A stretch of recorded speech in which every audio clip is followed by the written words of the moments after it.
بسم اللہ الرحمن الرحیم۔ معزز دوستوں اور محترم بزرگوں، السلام علیکم۔ حاضر خدمت ہیں دلچسپ و کارآمد معلومات اور اہم خبروں پر مشتمل چینل رفتار انفو اینڈ نیوز کی جانب سے۔ دوستو، کچھ دنوں سے وطن عزیز سابق وزیر اعظم میاں نواز شریف کی تند تقاریر اور کنٹروورشل بیانات کی زد میں ہے۔ گزشتہ دنوں نواز شریف نے ایک انتہائی حساس انکشاف کیا۔ یہ انکشاف وطن عزیز کے دفاع کے لیے ایک بہت بڑے کارنامے کے متعلق تھا۔ میرا اشارہ دفاع پاکستان کے ایک انتہائی اہم سنگ میل کروز میزائل بابر کی طرف ہے۔ نواز شریف کا کہنا تھا کہ کروز میزائل بابر پاکستانی سائنسدانوں اور انجینئرز کی شب و روز تحقیق اور انتھک محنت کا نتیجہ نہیں، بلکہ یہ تو امریکہ کے ایک میزائل ٹوما ہاک کی محض ریورس انجینئرنگ ہے۔ ان کے مطابق سن 1998 میں جب امریکہ نے افغانستان پر ٹوما ہاک کروز میزائلز فائر کیے تو ان میں سے ایک میزائل غلطی سے بلوچستان کے علاقے میں گرا۔ پاکستانی دفاعی فورسز نے یہ میزائل اٹھا لیا اور محض اس کی ریورس انجینئرنگ کر کے کروز میزائل بابر کے نام سے اپنی دفاعی صفوں میں شامل کر لیا۔ پاکستان کے لیے نواز شریف کا یہ بیان انتہائی حساس اور اس سے بھی زیادہ اہم نوعیت کا حامل ہے۔ اس بیان میں پاکستانی دفاعی صفوں میں موجود اہم کروز میزائل بابر کو ڈائریکٹ ٹارگٹ کیا گیا ہے۔ نواز شریف نے اس میزائل کو ٹارگٹ کیوں کیا ہے؟ ایسا کرنے سے ملکی دفاع کی نظریاتی طاقت پر کیا کچھ فرق پڑ سکتا ہے؟ دنیا ہمارے اس میزائل کے بارے میں کیا نظریہ رکھتی ہے؟ اور مزید یہ کہ اس اسپیسیفک وقت میں اس میزائل کے بارے میں ایسے کنٹروورشل بیانات دیے جا رہے ہیں تو اس سے وطن عزیز کو سلامتی و دفاعی حوالے سے کیا فرق پڑ سکتا ہے؟ دوستو، آج کی اس ویڈیو میں ہم انہی سوالات کے جوابات کے متعلق بات کریں گے۔ آج کی اس ویڈیو میں ان سارے جوابات سے پہلے آپ تمام دوستوں سے التماس ہے کہ ہمارے چینل رفتار انفو اینڈ نیوز کو سبسکرائب کر لیجئے اور ساتھ موجود بیل نوٹیفیکیشن بٹن پریس کر کے آل کی آپشن منتخب کر لیجئے تاکہ مستقبل میں بھی ہماری مزید معلومات انگیز ویڈیوز آپ تک بلا تاخیر و تعطل پہنچتی رہیں اور ہمارا آپ کا یہ خوبصورت رابطہ و تعلق ہمیشہ یوں ہی برقرار رہے۔ تو دوستو، واپس آتے ہیں اپنے عنوان کی طرف۔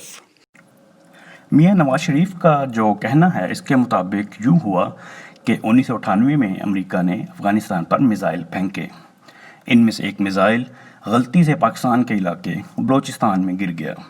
اس میزائل کو اٹھا کر لائے، ریورس انجینئرنگ کی اور اپنا کروز میزائل بن گیا، جسے کروز میزائل بابر کہا جاتا ہے۔ اب دیکھنے اور سوچنے والی بات یہ ہے کہ کیا ایسا ممکن ہے؟ اس سوال کا جواب بھی آپ کی خدمت میں پیش کیا جائے گا، لیکن پہلے آپ کو بتائیں کہ آخر اس ساری بات میں بابر میزائل کی نشاندہی ہی کیوں کی گئی ہے؟ تو بات یوں ہے کہ ساری دنیا میں پاکستان کے علاوہ صرف اور صرف 4 ایسے ممالک ہیں جن کے پاس کروز میزائلز کی یہ ٹیکنالوجی موجود ہے، جو پاکستان کی دفاعی صفوں میں بابر کے نام سے موجود ہے۔ یعنی پاکستان دنیا کا 5واں ایسا ملک ہے جس نے بابر جیسا کروز میزائل تیار کیا ہے، جو نہ صرف زمین سے زمین پر مار کر سکتا ہے، زمین سے فضا میں مار کر سکتا ہے، فضا سے زمین میں، پانی سے فضا میں یا پانی سے زمین پر بھی مار کر سکتا ہے۔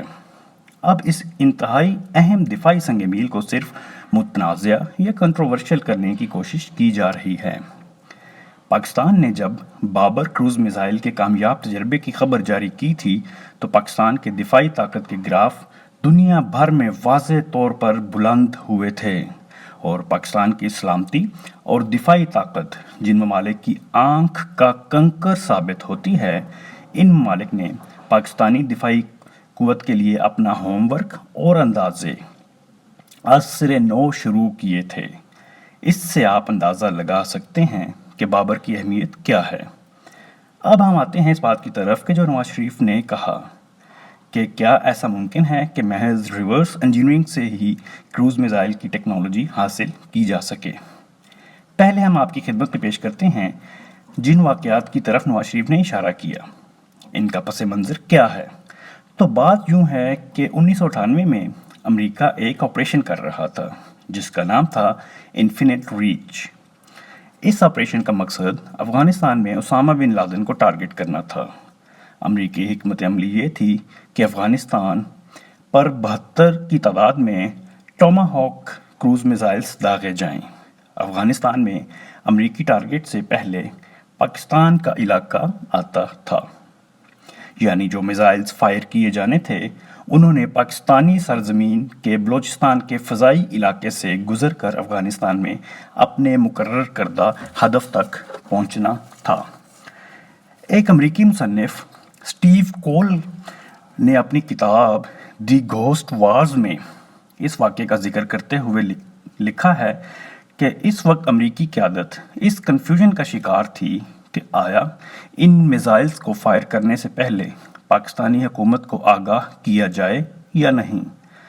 چونکہ میزائل پاکستانی فضائی حدود سے گزرنے تھے، اس لیے ممکن تھا کہ آگاہ نہ کرنے کی صورت میں پاکستان ان میزائلز کو گرا دے، اور بتانے کی صورت میں امریکیوں کے تحفظات تھے کہ کہیں معلومات لیک نہ ہو جائے۔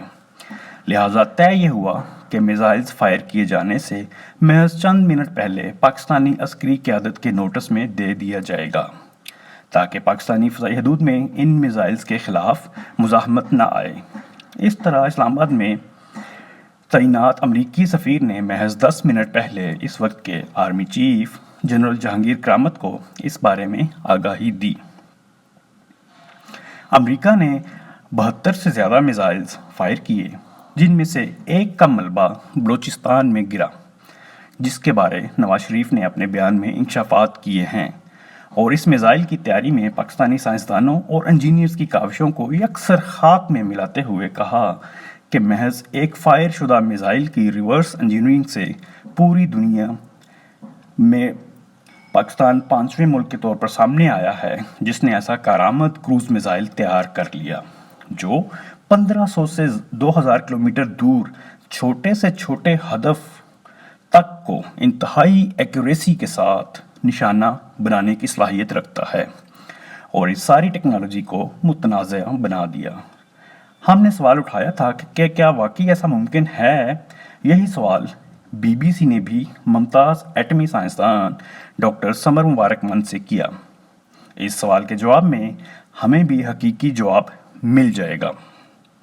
بی بی سی نے ڈاکٹر سمر مبارک مند سے رابطہ کیا اور استفسار کیا کہ اس معاملے میں نواز شریف کا دعویٰ کس حد تک درست ہے۔